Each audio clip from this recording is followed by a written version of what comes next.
In today's video, I'm going to teach you how to allow camera and microphone permissions in Google Chrome. This is really useful if you're trying to join a video call, record audio, or use any website that needs your camera or mic. But Chrome keeps blocking it, or nothing seems to work. Let's start with the quickest way, which usually appears the first time a site tries to use your camera or microphone.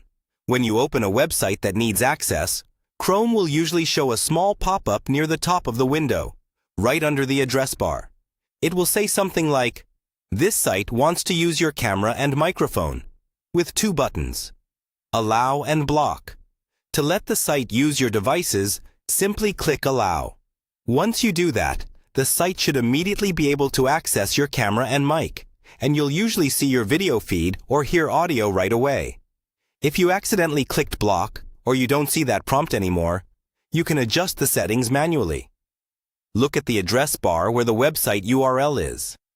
On the left side, you'll see a small icon that might look like a lock or a camera. Click on that icon. A small menu will drop down, showing permissions for this specific site, including camera and microphone. Each one will have a drop-down next to it. Change both of these to Allow. After you do that, you may need to refresh the page for the changes to take effect. Just click the Refresh button or press Ctrl-R on Windows or Command-R on a Mac. If things still aren't working, it's a good idea to check Chrome's main settings.